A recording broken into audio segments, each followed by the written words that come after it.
What is up, everybody? It is Hobbs back here with you for Multipackmania. Today we're doing Choose Your Own Multi-Pack. I'm going to be doing this Freak Show Cinema Multi-Pack. It's got 12 films. There's all the goodness there on the back. Can't say that I've seen any of these, to be honest with you. Maybe I have and I just don't know it. We've got the random multi-number generator. Random number generator. So you see we've got 1 to 12. Let's see what number we are going to watch, folks.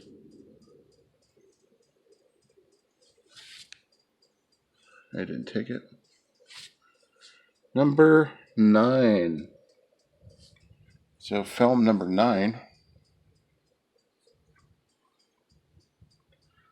1, 2, 3, 6, 7, 8, 9. We are watching Glitter Goddess, Queen of the Sunset Strip from 1991. Oh my lord, it's 115 minutes. Ladies and gentlemen, that is it. You heard me. I'm going to be reviewing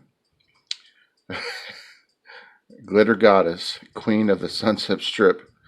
Frustrated with her family, Lena Lloyd rebels by worshipping Alice Cooper, becoming one of the most prolific rock roll groupies in the 1970s. Oh boy. Here we go. Well, I just got done watching Glitter Goddess, Queen of the Sunset Strip, and here are my thoughts on the film. We follow Lana, who basically does a documentary / movie about her life in the film. She predicts certain things that are happening and that may happen along the way throughout the film. As she goes along, that's kind of what happens in the film. But basically the plot is her discussing her life and her parents and the history of her life, and how despite having everything that happened to her badly, she somehow still manages to come out on top and stay positive.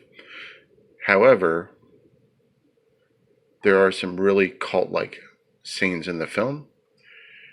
So basically what she discusses is the fact that growing up, her father was schizophrenic and her mother was a lesbian who stayed married to her father, but would bring women over and call them her aunts to her kids, so her kids would not realize that she was in a relationship with other women.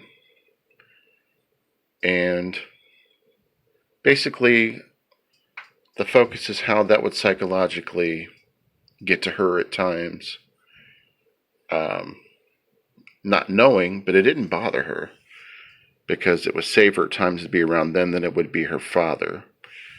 But somehow they all managed to stay together for about 33 years. And what you learn on the film is how they all kind of come together, how they make it work throughout the film. Lots of crazy parts in it in terms of the father trying to understand why the mother is having women over and him not being involved. Asking, why are you having women over? Are these friends of yours? And meanwhile, Lana the whole time is watching all this unfold and trying to figure out what's going on myself here.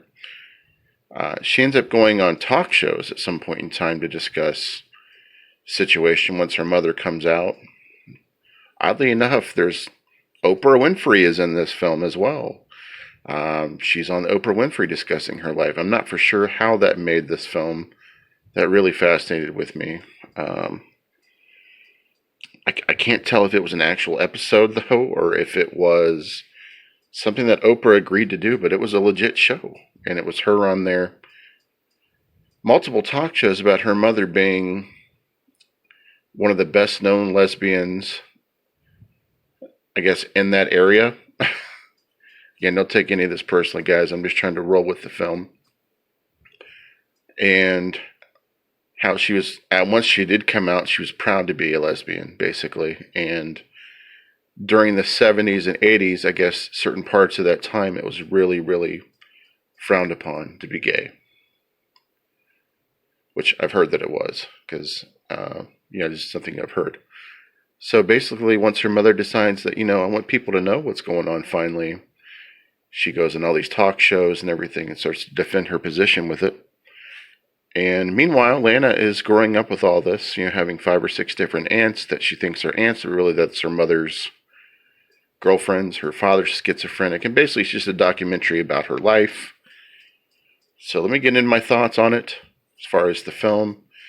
You get a little bit. You get documentary, you get shot on video, film editing, and producing by Lana, and a part where Alice Cooper is who her therapist is, and of course that's played by somebody else, not Alice Cooper. But some parts of it were crazy. Some parts were just, it wasn't like it was too disturbing to where you couldn't watch it, but I can get the gist.